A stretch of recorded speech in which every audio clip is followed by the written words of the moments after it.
Hello friends, IT prepare YouTube চ্যানেলে তোমাদের সবাইকে স্বাগত। তো বন্ধুরা, আজকে এই ভিডিওটিতে আমরা আলোচনা করব আইটি কোর্স নিয়ে। তো তোমরা যারা আইটি 2024 সালে আইটিতে অ্যাডমিশন নেবে বলে ঠিক করেছো, তো তোমাদের জন্য এই ভিডিওটি অত্যন্ত গুরুত্বপূর্ণ। তো ফ্রেন্ডস, চলো শুরু করা যাক।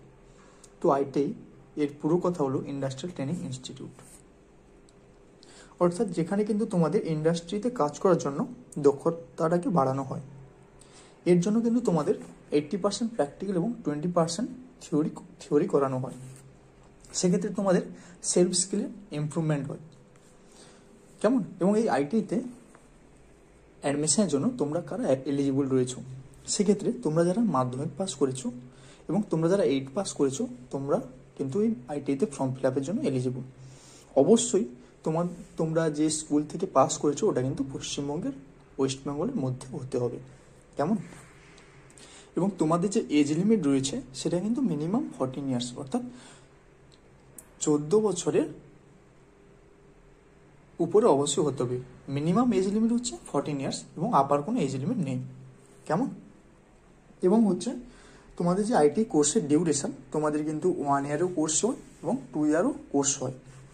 সেক্ষেত্রে তোমরা যেটা চুজ করবে। এবং তোমাদের এই যে অ্যাডমিশন ফিজ কিন্তু তোমাদের বয়েজদের জন্য অর্থাৎ মেলদের জন্য 200 টাকা এবং যারা ফিমেল ক্যান্ডিডেট তাদের জন্য কিন্তু 100 টাকা করে নির্ধারিত করা হয়েছে। সেক্ষেত্রে এই তোমরা আইটিতে ফর্ম ফিল আপের পর তোমাদের মেরিট লিস্ট কীভাবে তৈরি করা হবে, মেরিট প্যানেল। সেক্ষেত্রে কিন্তু আরেকটা কথা বলে রাখি যে তোমাদের এম গ্রুপ এবং ই গ্রুপ ডিভাইড করা হয়েছে, অর্থাৎ তোমরা যারা মাধ্যমিক পাস ক্যান্ডিডেট তোমাদেরকে এম গ্রুপে রাখা হয়েছে এবং তোমরা যারা 8 পাস ক্যান্ডিডেট তোমাদেরকে ই গ্রুপে রাখা হয়েছে। সেক্ষেত্রে তোমরা যে ট্রেড নিয়ে অ্যাডমিশন নেবে সেক্ষেত্রে কিন্তু পার্থক্য রয়েছে, কেমন?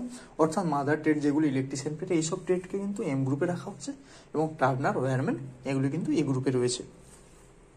সেক্ষেত্রে মেরিট প্যানেল কীভাবে তৈরি করা হবে, অর্থাৎ তোমার মাধ্যমিকে মার্কসের যে পার্সেন্টেজ সেই অনুযায়ী মেরিট প্যানেল হবে। অর্থাৎ কেউ যদি 80% মার্কস পায় সেক্ষেত্রে মেরিট প্যানেলে তার নামটা আগে থাকবে। কেউ যদি 75% মার্কস পায় তার নামটা দ্বিতীয় নম্বরে থাকবে। এইভাবে কিন্তু মার্কসের পার্সেন্টেজ অনুযায়ী তোমাদের নামটি আসবে। 8 পাসের ক্ষেত্রেও সেম, কেমন?